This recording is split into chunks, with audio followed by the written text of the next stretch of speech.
All right, you see me, both the books. This is more like a public service announcement. So I'll make this short and sweet, but clear and to the point. One thing a lot of us fail to discover is that we need people in our lives to help us grow and become who we want to be. When I'm saying this, I'm talking about friends, not associates, not acquaintances, not just people that fly by night, not somebody who you can borrow money from all the time. I mean somebody that's down to earth, somebody that's really to go to bat for you. Even when you're wrong, they'll tell you you're wrong.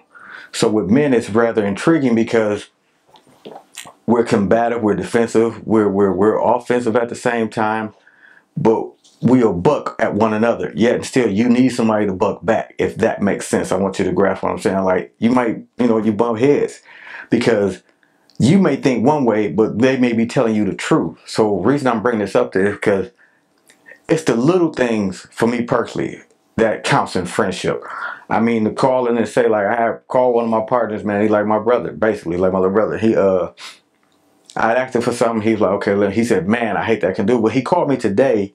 When I say this felt me in a whole different way because he said, man, I felt so bad because when you needed me, I wasn't there. Just that part of it alone, a lot of brothers may understand it. Some may or some may not. I can't help you comprehend this. But him feeling some type of way but not being able to be there for me, no matter the capacity it was, he felt hurt because he couldn't be there for me. That's truly what lies within friendship, because the thing is, they want to be there for you when you're genuinely there for everybody else. See, a lot of times, people like myself and a vast amount of other men, we're like the shoulder, the crown, the rock, the financial advisor, the consultant, the dude who will give it to you in the raw. You may or may not like what we got to say, but you gonna ask us when you want to know the truth. If you want a yes man, you go holler at somebody else. I'm just making it clear as I can. So the reason I'm bringing this up is because I want us as men, not just to find that right woman that God has us for us, and when we're ready to settle, we'll settle. You need to take time and look at the circle around you and look at your friends. Not just see if they're friends, but see if you have friendships with them, if you have relationships with them, if you're relatable, if you're not even just saying compatible, if you're communicable to one another, if you can say this or say that without being judged. And if you're wrong, they're gonna like, hey, you out of pocket. They're gonna give it to you in the wrong. These are the type of people that we need in our lives. All that, hey, yeah, you right. I wouldn't do this if I was you. See, for one, if I was you, should never come out of brother's mouth.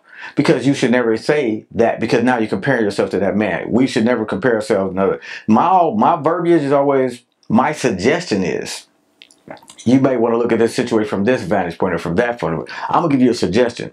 I'm not going to say if I was you, because I don't know what it took you to get there. I don't know what's going to take you to get up out of it. I can give you suggestions on what may be a reasonable way to do it or a more viable route. But I'm never going to say if I was you, because that means I want to emulate somebody and I don't want to be myself. And he created us all individually, so we're all separate. So with that being said, listen, look at your circle, look at your friends, but at the main thing I want you to pay attention to, which ones are there as a friend, in the capacity of friendship. I want you to think about that and always let that sink in. It's your boy. Till next time. Peace.